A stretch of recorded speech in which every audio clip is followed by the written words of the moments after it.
Trust me, you can relate. I'm Lisa Johnson Smith, and today I am talking with the Ed Gordon. He is a world-renowned, respected journalist, known for his hard-hitting and no-nonsense interviewing style. And he's sat across from the likes of everybody from Obama and Louis Farrakhan to Oprah Winfrey, Tupac Shakur, and even the infamous R. Kelly. And throughout his extensive career, he has been on BT, CBS News, 60 Minutes, MSNBC, the list goes on. And now he has added author to his list of accomplishments with his book entitled Conversations in Black, which was awesome. We met back in 1989 at BET, and therefore we will always be family. And I'm so proud to call you a friend. Thanks so much for joining me, Ed. I'm so happy to be here, Lisa. Absolutely. And we are just that. I've said to you many times publicly and privately, we are so lucky because sometimes, you say, oh, friends at work, oh, they're family. And you just say it because it's a nicety. But those of us who kind of grew up in what I consider the fledgling years of BET and then the golden years, I think, of BET really formed a bond that I think the experience linked us together. But I will say this, it was one of the few places that I'd been where 90% of the talent really cheered for one another and pulled for one another and helped one another out. And that isn't always the case with talent. No, it's So not. And that it is was a so special true. time. It was. And, I've always admired you, Ed. I don't know if I've ever told you, but I remember the day that we met. It was back in 1989, and I had just gotten there. I was 21. Tony Regustus, who was the producer of Teen Summit, was taking me around to all the different cubicles, introducing me. And I remember when I met you, you were sitting at your cubicle, you turned around, and I looked at you like you were a big brother because you were like, oh, I remember. But I always, then seeing you on air, I remembered always admiring your poise and your confidence and, all of your many accomplishments. But the funny part was seeing you in the office because that other Detroit side of you, I never knew existed. And you actually talk about that in the book sometimes, at times too. The two personas, which I was so relieved that was the thing. Cause I was like, is he that all the time? But it was I had never seen that. And it was so refreshing to see that, you were this down to earth Detroit guy that you are. I get that all the time. Right. And I understand it. I used to open speeches like, yeah, I know what y'all think. Right. we like Ed, but but I'm like, I'm not that dude at all, except on TV, because I knew at the time in particular that they weren't going to take a black male anchor seriously if I didn't believe that I belonged and I didn't, present myself in a way that said I belong here. And the late Deborah Tang, who was our senior vice president of news, who hired me, said to me, and this is how great Deborah was. She actually, the first year, paid me more than she made, which was extraordinary. And she said to me, she told me that, and she said to me, I did not want you to come to DC and be a news anchor who only had one suit and one pair of shoes. And I wanted you, if you walked in a room with Peter Jennings or Dan Rather, to look like you fit. And I wanted you to grow here so you would indeed fit. And so, we had great people like that at BET. Well, that's awesome because I definitely didn't have that experience. They paid me nothing, little to nothing. I was a little older, so yeah, they had to pay me something. They did. No, and rightfully so. And you earned every bit of it, and you deserved every bit of it. Let's talk about those days. Like, what were those first days at BET back in the golden years like for you? So I started actually doing news reports out of Detroit as a Detroit reporter for BET News. And Paul Berry, who was a local anchor at the ABC affiliate in Washington, was the anchor. And so I flew up one day to meet all the people I'd talked to on the telephone and told them in my own way, ego ready, that if ever they were looking for a permanent anchor, I was their guy. And eventually they hired me. Was that Jeff Lee and Bob Johnson? Jeff Lee, Deborah. Bob didn't get too involved face to face Right. with us in the early That's days. true. Yeah. And so I remember though rehearsing, and they tried me out in the studio, and I was so pitiful, so No, you pitiful. weren't. Yeah, I was. Yeah, I was. What And do you mean? because I was a little nervous. I'd never really anchored. I'd reported, but I hadn't really anchored. I wasn't used to the prompter and all. But whatever they saw in me was enough for them to bring me back. Though years later, um, Jeff Lee told me, who was the right hand to Bob Johnson at the time and really ran BET on the day to day, Yeah. me that they had actually hired somebody else before they hired me, Is that literally. right? And Deborah Tang, again, rest her soul, God bless her soul, went to Jeff and said, "Wait, you cannot hire this guy. I found the guy for us." And Jeff was like, Wow. "What do you mean? We've drawn up the contract. We've told the guy." She goes, "I don't care. This is the guy." Because they saw my tape after his. And he said, we had to finagle our way out of that. And, to his chagrin, sometimes they hired me. But I wonder it who was that guy was. I think I know, but I won't say. But I, Oh, I do think I know. I'll tell you after. But okay. yeah, it was just a great time. We were all young. Hmm. We didn't know any better. So some of the stuff that we were doing that we didn't know we could do or shouldn't have been doing or were doing wrong or whatever, Right. it was just an amazing time. You know what it was like? If you think about Boomerang, the Hmm. movie, Hmm. that office setting was BET. All these young people walking around thinking they were fly, thinking they knew Yes. what they were doing, that kind of thing. And I understood that all of us got opportunity had we gone to a network, a regular network, Hmm. an established network. We would have never been doing the things we were doing. We would have Absolutely never not. been able to get that high on the totem pole. So it was just a great, great time. So we were just excited to be there. Yeah, we were so hungry. What do you think? What types of things did you learn at BET that you otherwise would not have learned at, traditional, I think it was mostly white less stations? learning for me as it might have been for you guys because I'd been in the industry a little bit Yeah. by then. Hmm. But it was opportunity, as I said. If I had been at ABC or CBS as a reporter, I'd have never been interviewing the movie stars I interviewed, or the president of the United States, or the musicians I got to sit across from, or the newsmakers. So for me, it was simply opportunity, Hmm. and the fight to try to make BET News respectable in the eyes of people who've never heard of it, because they would call Yeah. it bet all the time, especially white folks. Yes. What is bet Yes. news? I It's got like, that no, so much. What was so that like for you? That was a lot of pressure for you trying to establish BET as a reputable news source. That was a and lot that on your shoulders. and that's why I gave what I gave on TV, Hmm. right? I mean, I tell people I was 2 votes away from being class clown in high school. Two No votes way. short. Are you Yeah, right. kidding? But I mean, you kind That's, of know me, so yeah, yeah, yeah.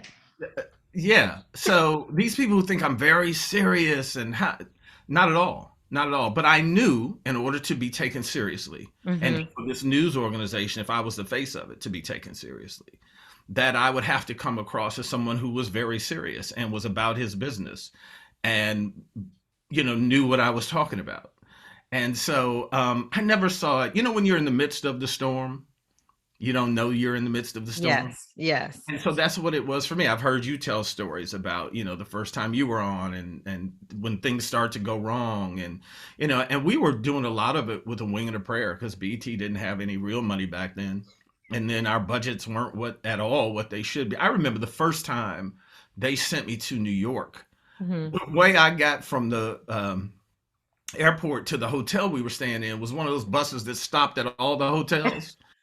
I was like, I didn't know any better. I didn't know any better. I was like, okay, 3 Right. more hotels before we get to ours. Right. And then finally I told Deborah, I said, Deborah, I can't be on a bus stopping at 30 hotels before they get to mine. So she laughed. She was like, well, Words. why were you on that in the first place? I was trying to find the cheapest way to get there. And she said, Right. you sure did, But Yes. it was just opportunity. Hmm. It was opportunity. And the thing I felt less about pressure and bringing that was the responsibility I felt I had and that people conveyed to me in the streets that I was representing Black folks. Mm. And they were so proud of me, either very, very much older than I at the time. People would come to me and say how much I meant to them, the way I was presenting myself on Mm. TV. Or surprisingly, particularly young Black men who said they never watched the news until they saw me because they thought, oh man, you fly with your suits and this and that. So I Yeah. knew the representation was important. So that's all I was trying to do. Yeah.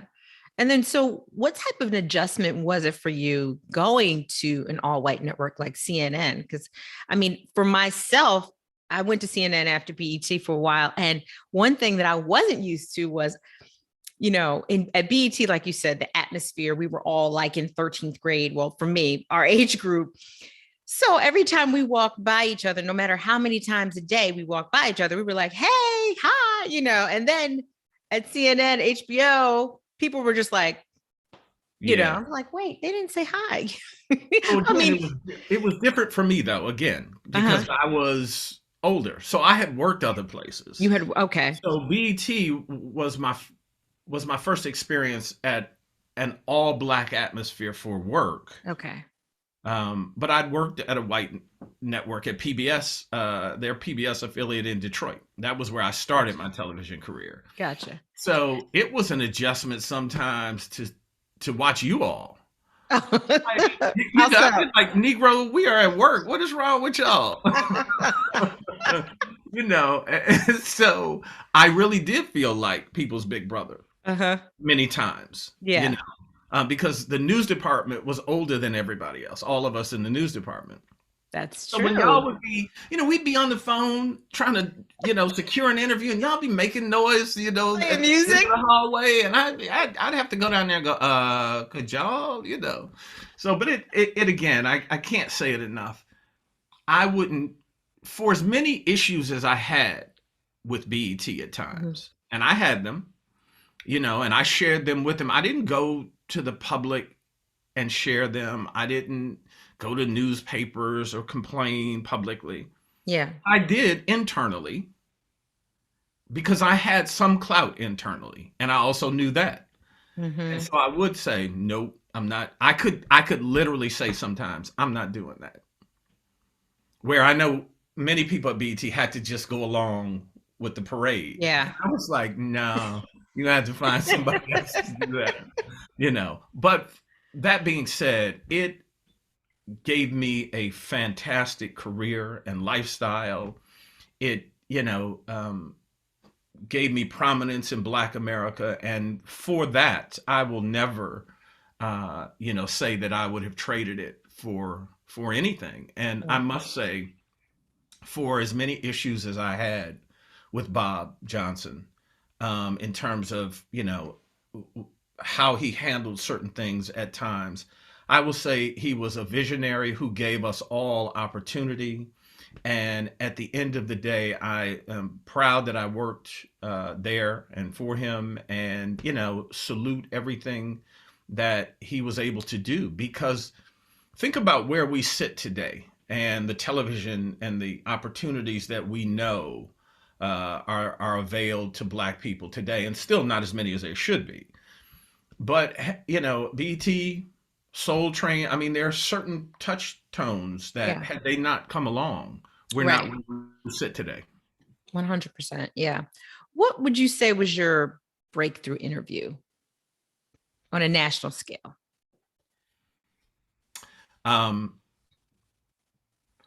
That's hard to say. I mean, OJ Simpson was the transcendent interview, obviously. I mean, it took me from Black America knowing me to everybody knowing me. So that's one thing. For me, it was when I started to get stars that weren't necessarily appearing on BET at the time. So, when we got Whitney for the first time, Mm-hmm. or Halle Berry for the first time, or Denzel for the first, they weren't quite, BT wasn't quite there. Yeah. Unless they had a project where they come on, maybe certainly Donnie was getting them on Video Soul, but outside of that, we weren't getting them. But I will say 1,000%, the interview that is most talked about to this day is the Tupac Shakur interview. So to this day, and this is no exaggeration, at least once a week, sometimes multiple times within that week, I get people DMing me or reloading that interview portions of it on social media. And so it, without question, for all the great interviews we've done, and when I say great, I mean monumental, newsworthy, headline making, it was that interview with Tupac. And I think part of it was we had a bit of a connection. And people have, this is not me blowing my own horn, but people have said that's his definitive interview. Because after the interview, he asked, could he call me, ask for my phone number? Because he was really seeking, older males' guidance. Yeah. So he too saw me like a big brother. He said, look, man, you're not old enough to be my father, but you could be like a big brother to me. And so we would talk periodically. I don't want to make like, I talked to him every week. But I did talk to him just a few weeks before he was killed. Really? What was that conversation like about? A week before, because I told him, and I wasn't some vision, I didn't know, but he was running around with Suge. And I said to him, dude, you can't keep doing that. I said, you are not a real thug. I don't care what you are portraying out here. You're not a real thug.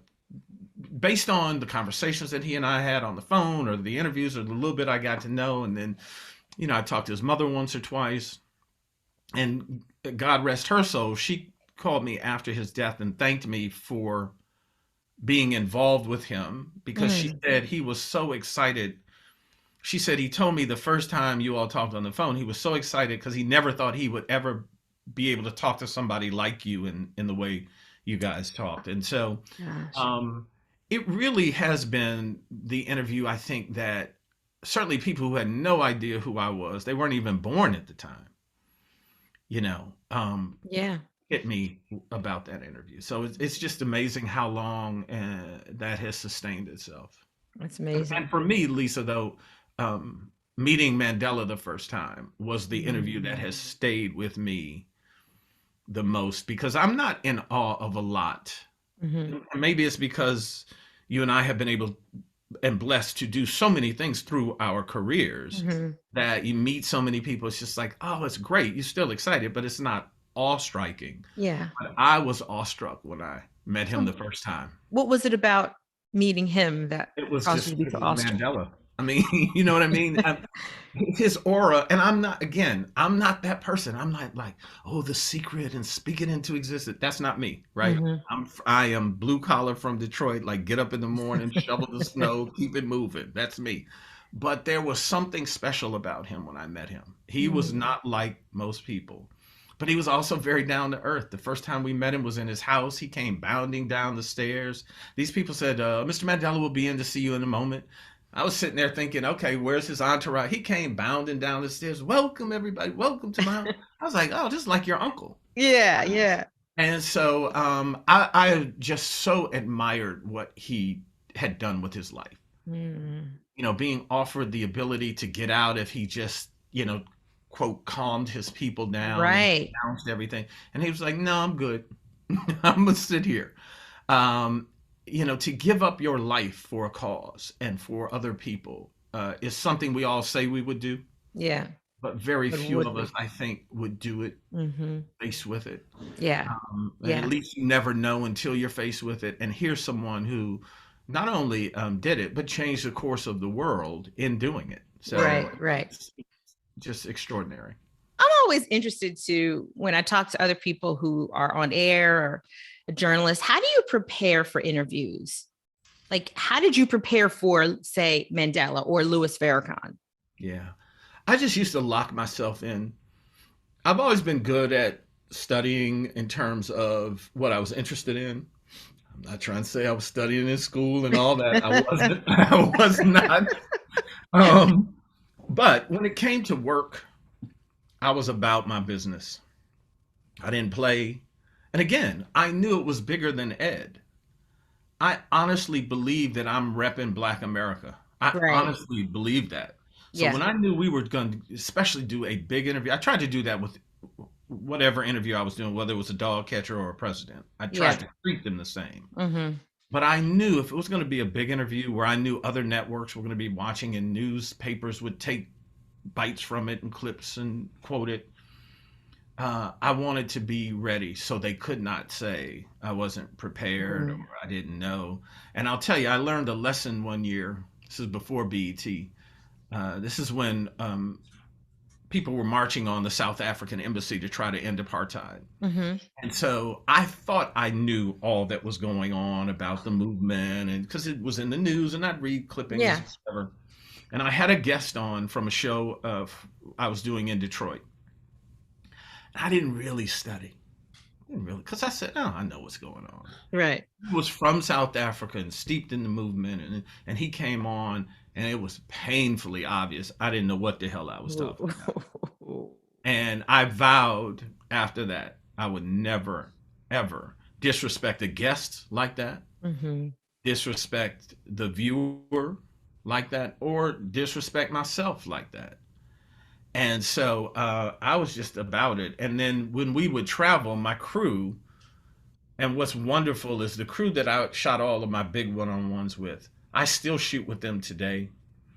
I Oh, yeah. become friends with them. They become like family. If you do it right, the core group of people you work with will always be willing to work with you. And I That's know so you know true. that. Mm-hmm. And so, you become a team as Wait, are well. you talking about Jerry and Charles Montgomery?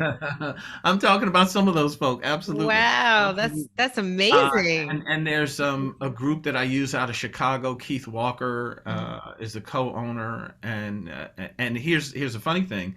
Keith and his company, Media Process Group, we did our first interview with Oprah um, years and years ago.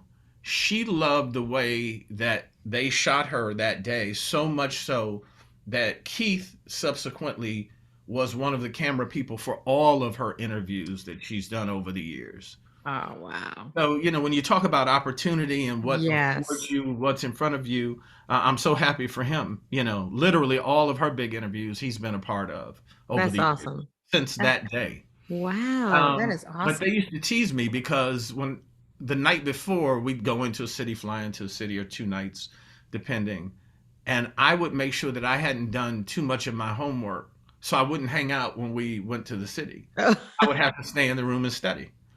So I did little tricks like that to fool me too. Anybody ever make you nervous before Nan- interviewing him? this is going to be weird, but Nancy Wilson, the singer. So, Why Nancy um, Wilson? so my parents loved music. They Hmm. passed that on to me. I love music. I can't Me sing a too. bit, can't play an instrument, but I love music. I'm one of those guys. I know the drummer on that. I know who wrote it. I know who produced it. Oh yeah. So we were doing Nancy Wilson on a show we did called Personal Diary. And Hmm. the whole thing was you never saw the interviewer. You just very tight on their face and this and that.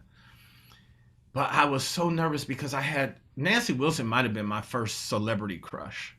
When I Oh. was a kid, I'd look at her album covers and think, my mama and her friends don't look like this lady. I mean, I was like, this lady is fine right here. She was fine to me before I knew what fine was. And so That's when hilarious. I was interviewing her, I was so nervous. And the crew, I had gone out to do something. She came in to get mic'd up and everything. And the crew told her, and she messed with me No, through the whole time. no. And later I became friendly with Miss Wilson, and Uh-huh. and it was cool. But and after she said, "Come on, come over here and sit on my lap so we can take this picture." She's because No, the photographer was in the studio. She said, "Come on, sit on my lap so we can take this picture." no, she didn't. I No, was she over it. didn't. Did you Yeah, do it? I sat on the edge of Oh. the chair. That's how nervous I was. I wouldn't even sit on her lap. Now I would have sat on her lap, but then I was so nervous. But that's about it, Lisa. You get the nervous flutters, Mhm. particularly if you're going live. Yeah. But I always felt like I'm ready. And I felt more like an athlete who, when you know you're ready, you want the game to start. Mm. And when you Yeah. get to the Super Bowl, you want the game to start. Right. That's a great That's the way analogy. I viewed it. I was like, you know what? Let's do this. Yeah. Because I knew I was ready. You know. Who was your most challenging interview? Like that person, and you ever want to just punch Yeah. somebody in the face while you're These talking to are them? easy. These are easy because Let's hear it. so for people who are too young, this name may not mean anything to them right away. But Eartha Kitt, who was a huge entertainer in Mhm. the 50s and 60s, and then she played Catwoman She's resurfaced on recently in Batman. I social mean, media. yeah. Have you seen the So video? I remember she came in, she sat down, and she just didn't want to be there, I think. I'd Mm. ask her something, and she would say, yes, no. And it was the same show that we did Nancy Wilson with, where they're supposed to really tell their life story. And then, Yeah. so I said, well, Miss Kitt, let me ask you about your father. I knew they didn't have a great relationship. And she said, I didn't have a father. And I was like, well, respectfully, you did have a father because you're here. Now, maybe you didn't have a good relationship with your father, but you had a father. Mm. And right then, I challenged myself. So here it is what I was talking about. I said, I'm going to get her to talk. Lisa, by the time we were through, if people remember, again, those who are old enough, when she played Catwoman, she did this purr. Lisa, by the time we were through, she was purring and had her leg up in the air, and she was just. I was like, "Oh, I done messed up here. I hit the wrong button or something." But you get those people, those Yeah. yes or no's, or so. It's always a challenge to me. I take it as a challenge. I'm like, okay, we're gonna get you. Yeah. We're gonna get Yeah. you. And sometimes you just give up, though. It's your Sometimes charm. it's just not working. It's that No, charm. I don't know about all that, but it's a challenge. I'll take that C rather than the charm. Look, But you got Nancy Wilson who wanted you to come sit like on her that, lap. Nancy Wilson. I think she's just messing with me that way. Who have you not interviewed who you would love to interview today? No one comes to mind for two reasons. One, I have really been blessed. There were so few people that I didn't get a chance to sit down, Mm. honestly. And I don't say that being braggadocious. It's just the reality of where we were at the time, right? I think often the interviews that I did happened because of a news event. So, as you watch things now, you wonder, oh, who would I want to interview? It isn't necessarily because they're such a big stars. It's really sometimes a circumstance. Yeah. People would ask me all the time, would you have wanted to interview Trump when he was in office? And I That was said, my no. next question. Yeah, You no. wouldn't have. No, because I really felt this. He was such a sociopath and liar Mm. that it wouldn't have even been a challenge for me to try to get him to tell the truth, because he wasn't going to tell the truth. I don't even know if he knew the truth, Does he know how to tell the truth? right? So there was nothing for me there Yeah. that I Mhm. found interesting about him or challenging or anything like that. And so there isn't that one elusive person that I didn't get to interview, blah, blah, blah, blah, blah. It was often the circumstance that made us go after people. Like R. Kelly, what wouldn't have been, as much as I was a huge fan of R. Kelly back in Me the day, too. right? Who wasn't? Yeah. But it wasn't so much, obviously, that I sat down with him because I was a huge fan or I thought he was a great musician. It was the circumstance of what was being brought to light at that time. And Yes. so that's what made us go after him. And one of the people that I was telling you about is my booker, Carol, who's, again, truly like family to me. Our daughters are best friends. They've grown up together the whole nine. Mm. Carol has booked many of my big interviews, many of them. And she was the one who got R. Kelly. I was like, we're not getting R. Kelly. She had been trying for a long time. I'm like, we're not getting R. Kelly. He's in the midst of this he's not going to talk. This was me, right? Yeah. I'm poo-pooing it and saying we're never going to get him. And she ran in my office one day. I moved from cubicle to office. I had an office. And she closed the door, and I was like, "What is going on?" She was like, "We got him, we got him, we got." She was jumping up and down and screaming and hollering, and I was like, "Who? What are you talking about?" And R. Kelly again was another one of those interviews for me that, um, we beat mainstream media, and we were able to make news with it and talk to him about what was being said at the time. Yeah, that was huge. What about people who are deceased? If you could go back in time and interview someone who is no longer alive, who would that one person be? I don't know, maybe King or Malcolm. And sometimes I feel like that's the obvious choice, but those are Yeah. two men that, again, much like Mandela, to be as selfless as they were.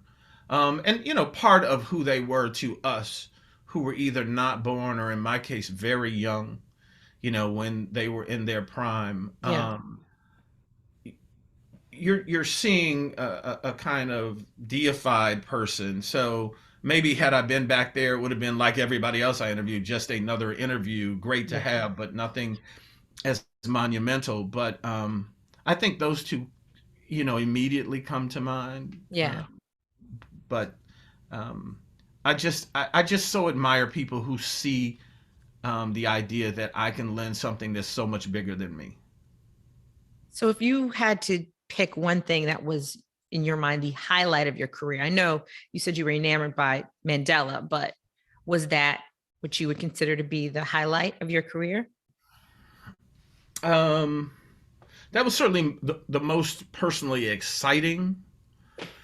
The highlight, I don't know. It runs different. It depends on what day. I mean, the highlight for me to some degree was the coverage we did of the LA riots at the time after Rodney King and all, Mhm. because we were able to bring a perspective that maybe mainstream media wasn't doing all the Mhm. time. And maybe I would say that that was the highlight for me, not one specific thing, but the fact that we brought a different side of the news. Even today, with the many black faces that we see, there still is not an outlet that can fully say that they are representing I hate to use this word, but authentic black perspective, because there isn't just one black perspective. But Mhm. people like Roland Martin are trying to do that on their own, and that takes a lot of work, and I salute Roland for that. But in terms of just a news organization from a corporation, I don't know that we've seen that since those days. And while BET will tell you no knock their decision, but just a fact that they still have a news division. They don't really have a news division, and it Mm. really isn't what it was when we were doing it. And Yeah. that's not me being the old guy. They don't do it like we used to. That's just fact. Yeah. I mean, maybe if they had one now, it would be better than what we did. But that they just don't. TV One doesn't. I mean, it's hard to really look. And news has changed so much. Oh my gosh, No, yes. I mean, I've chosen to a great degree to turn down some things because I don't want to sit and give my opinion for an hour every night. And that's what you get in primetime cable news. It's not about news. It Yeah. really is about people giving their opinions, including the anchor. That's And right. that's, And you talk about that in the book, how, yeah. we were taught differently. We were taught to be neutral. And then suddenly everyone has an opinion, and that's what it's about. How do you feel about that? Um, I'm listen, for people who want that, it's fine. I think there's room for that. Yeah. But I think there is a detrimental side of not having people trying to do their best to be unbiased, because Hmm. nobody's unbiased. Yeah. If I did a story back then and I was trying to be down the middle, I was still skewed by my purview and Your my beliefs experiences. Yeah. but sometimes you'd have to work against that, right? Right. Um, I just think it's gotten us to where we are, right? Yeah. Everybody thinks they're right, no matter what Mhm. facts are put in front of them, no matter what, each side thinks, well, this is the only way. And I think it has gotten us to where we sit today, which is bothersome. I mean, I do concern myself about, what's our kids' futures, and our Mm. and our kids are old enough, Lisa, that, it's no longer that they're 8 and what's their future going to be. I mean, they're adults now. Right. And so, they're young adults, but it's like, well, what's next for them? And then Yeah. certainly, grandchildren, if people have them, you got to really think about where we sit. So many people, talked about the insurrection. We just recently marked the 1 year anniversary. And, I think sometimes we don't see news events like we used to. Hmm. Because it's a daily thing. Like, okay, that happened next, next, next, next, next. We Right. don't think about what that means in 2 years or 5 years or 10 years, the Yeah. impact of something like that. Right. We recently lost Sidney Poitier, Yeah. who another great I got to sit down You with. did. Yeah, in his home, and it was extraordinary. But I think about, the class and dignity that he brought to his role. And not everybody had to be Sidney Poitier. I mean, Hmm. we had, crazy folk back then too. Right. There was something in our spirits about presenting ourselves a certain way. And I don't mean, the European way or the white way, but just knowing that, what, I'm not going to do that, or I'm going to be above this, or I'm going to represent more than me. And he did that so beautifully. I mean, for Yeah. me, was one of those black men who's the personification of dignified and Yeah. style. Um, and I think we miss some of that as a community and as a world now. Yeah. Some of the stuff we've normalized. Oh gosh. Yeah. I mean, honestly, I don't begrudge anybody a paycheck, but I was Hmm. thinking the other day, I was watching something. I've never seen an episode of any of the Housewives, but I've seen the clips. It's just, I'm not making a moral judgment. It's just nothing I would watch, Yeah. right? But from the clips and from my understanding and the conversations, we've normalized that behavior. Yeah. And that is not behavior we should normalize. I don't care what anybody says. Y'all can come at me if you want to. But that's not normal behavior. It's not real. It's Right. not reality in that sense. These Hmm. women, many of them are very bright, have made businesses and money elsewhere as well. They've Yeah. decided to act that role. But I think that we have to start as a community, much of what I wrote in that book, Yeah. to look at new narratives. And what do we really want? Because we're at a point now that we've reached a ceiling that I don't think we're able to get over, because we're kind of doing the same things over and over again. Hmm. I mean, leadership too, right? I Yeah. mean, how many times are we going to see Reverend Sharpton give a eulogy at a funeral? Okay, that's great. But what are we doing to really make sure that we don't have yet another one or the next one, or that I don't know that we have figured out how to do that. And I don't think it's because leaders don't want to. I just don't think they found that new narrative yet. And if you're going to be a leader, it's imperative for us to do that kind of thing. Yeah. And that's part of it. I love that about your book.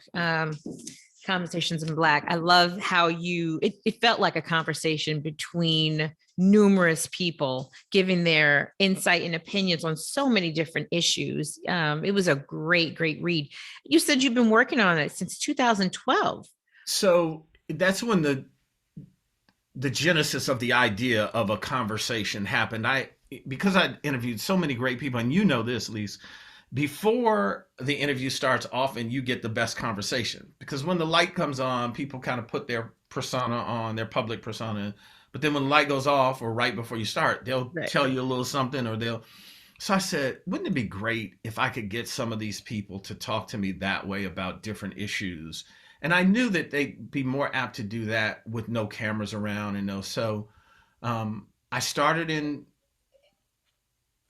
whatever it was, 2000, whatever I said. Yeah, I think you said 2012. Yeah. Mhm. And I was doing the interviews, and the concept of the book is I interviewed like 40 people. Each chapter is a different topic, and it reads like a script. So Mhm. Ed Gordon says something, then Lisa Johnson says something, and Right. then Maxine Waters says something, and you go down the list, and as you read the page, it sounds like a conversation. Mhm. So no one was ever in the same room. The only person they talked to was me. So I just pasted it together like a conversation. Yeah, I love that concept.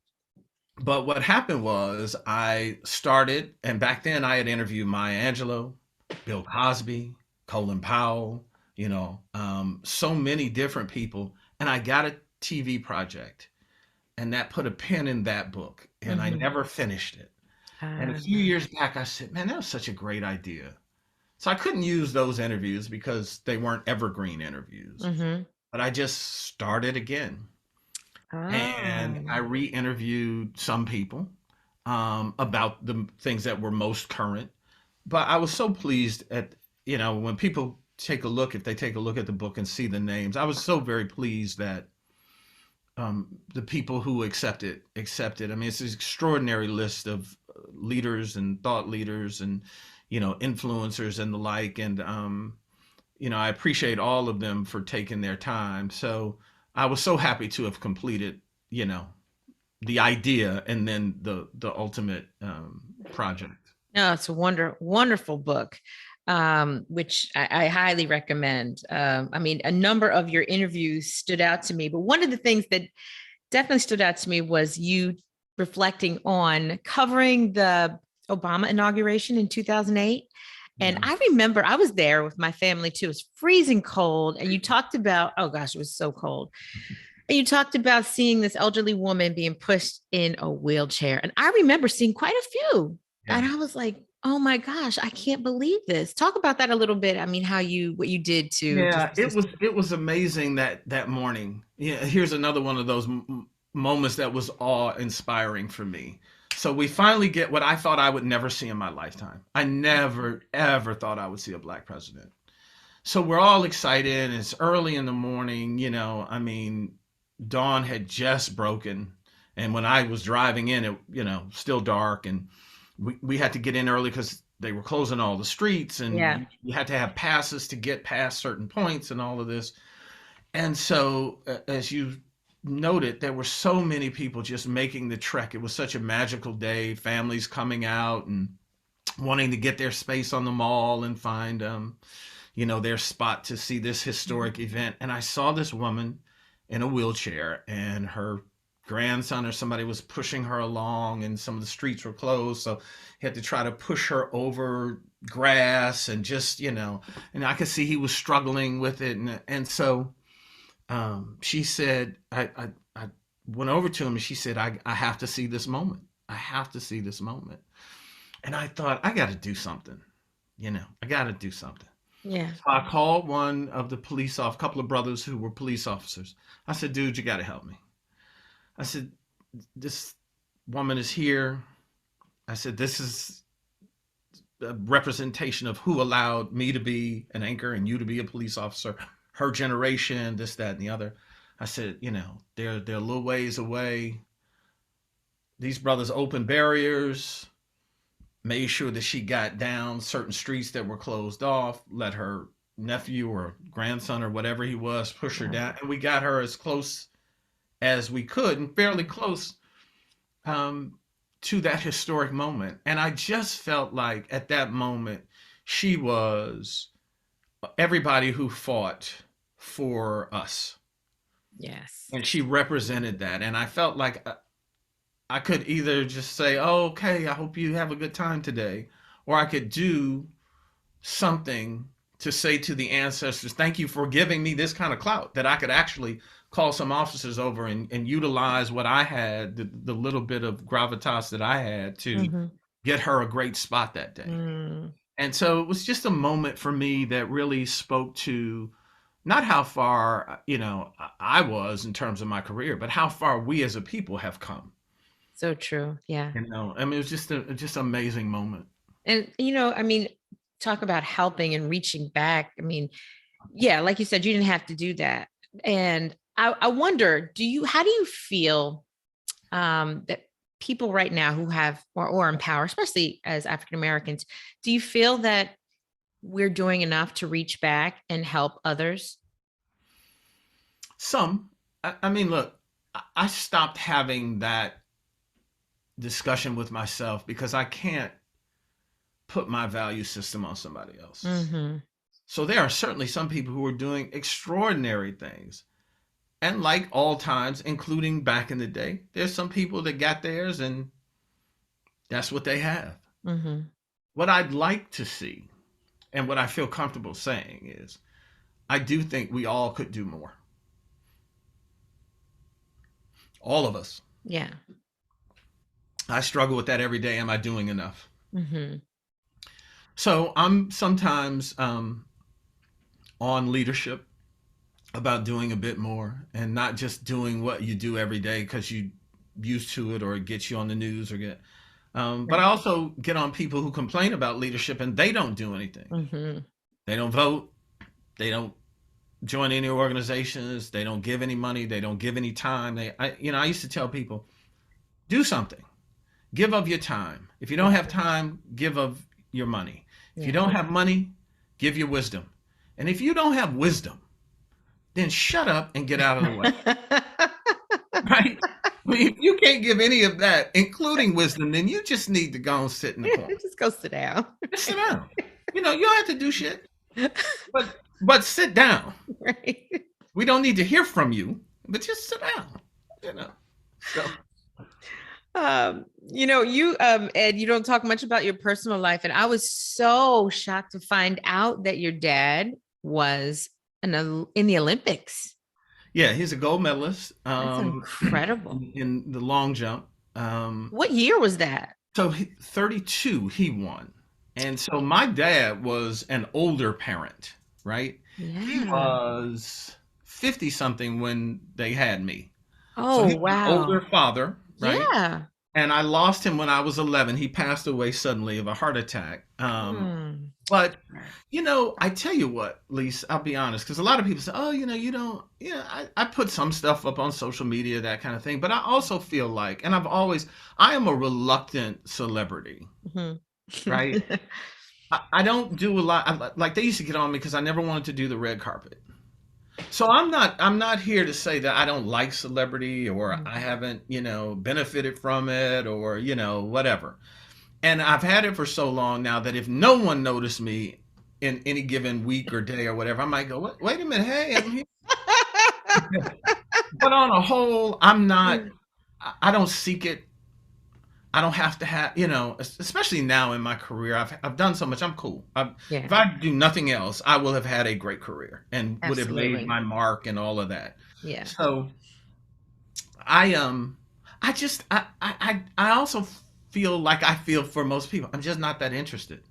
So I feel the same. Like y'all don't care what's going on in my house because I don't care what's going on in yours. If you're in my circle, of course I care about you, and I don't want any evil to befall anyone. Right.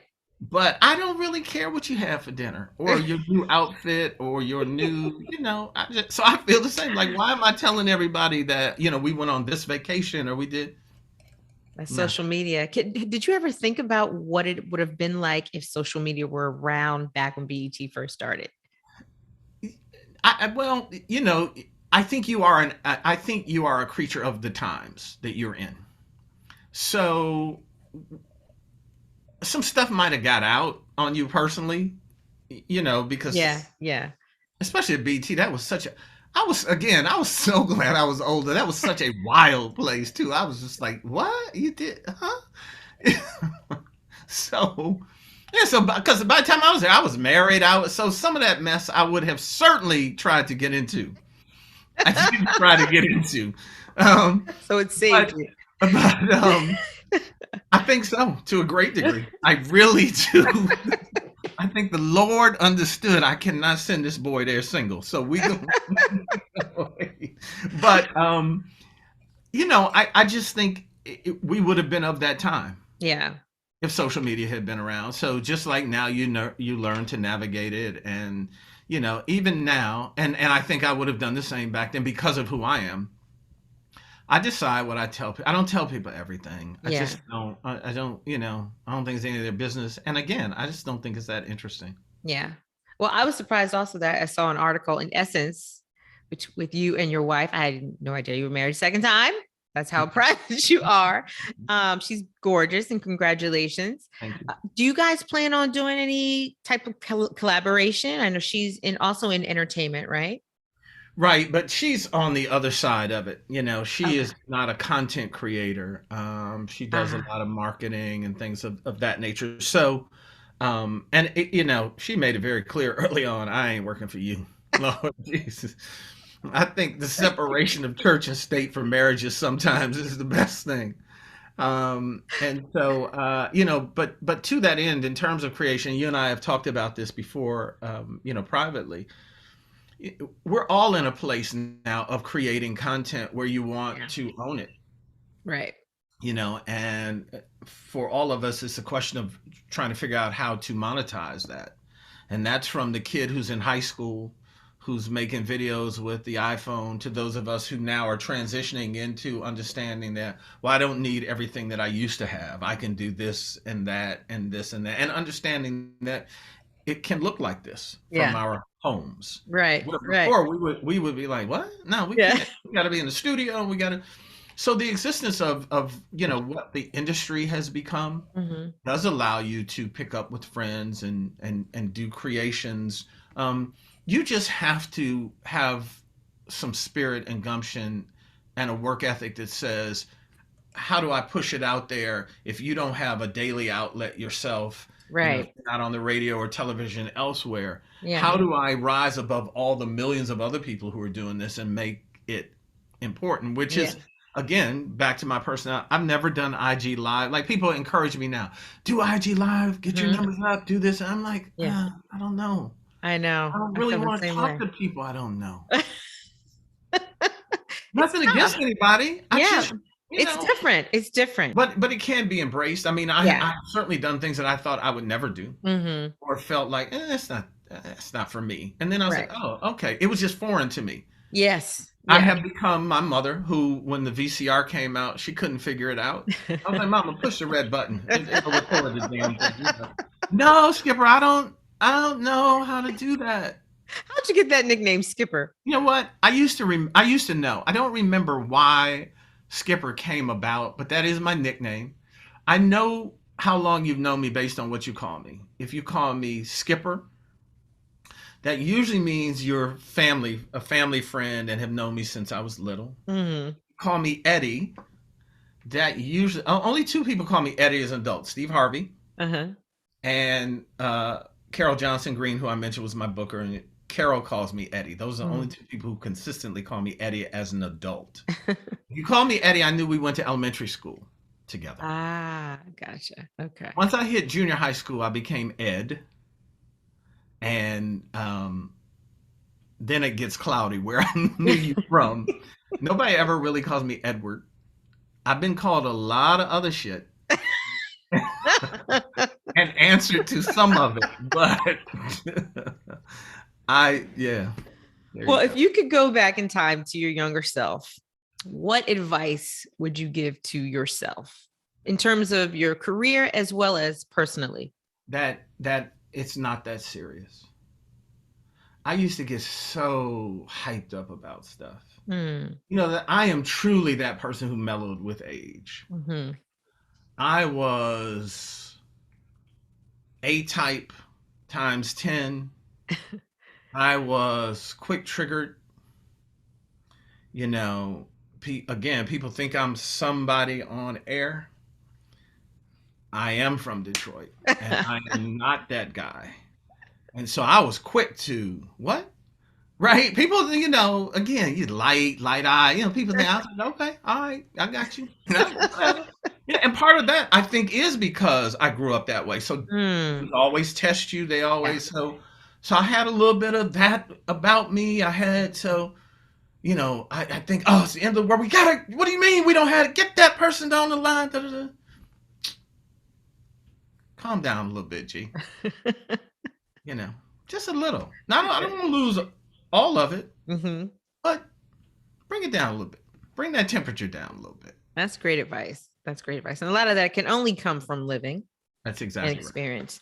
So what is next for you? You got the book, you got the podcast. What are you doing now? And what projects do you have coming up? So we're in the midst of negotiating a couple things. I really do wish people say, oh, I wish I could tell you. I really do wish I could say, but we're at the end of the negotiation, which is always the hardest. Right. And I mean, I say that because I've seen things fall apart at the end too. Mm-hmm. But I can say safely, whatever I do next, and there'll be some projects that we're putting together, I just want to have ownership of them, and truly say, this is my project. Right. And that I didn't have to veer left or right because someone said, well, I don't think we should do that, or I think we should put this person on instead of that person because they're giving you money.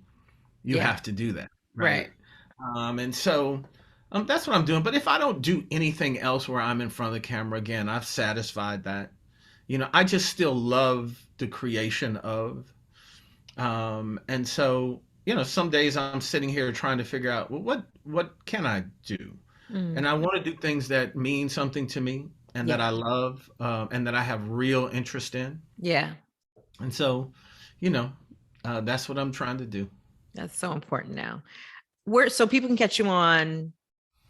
Well, the podcast drops every Friday, and it's called 100, the Ed Gordon Podcast, and that's wherever you get your podcast, as people like to say. I have a weekend show on Sirius, channel 141, called Weekend with Ed Gordon, and that's the music itch I have. I just play music. It's not newsy. It's not, so you get a lot of behind the scenes stories about the artists that you love or the songs, or, we tell you little tidbits that you probably didn't know.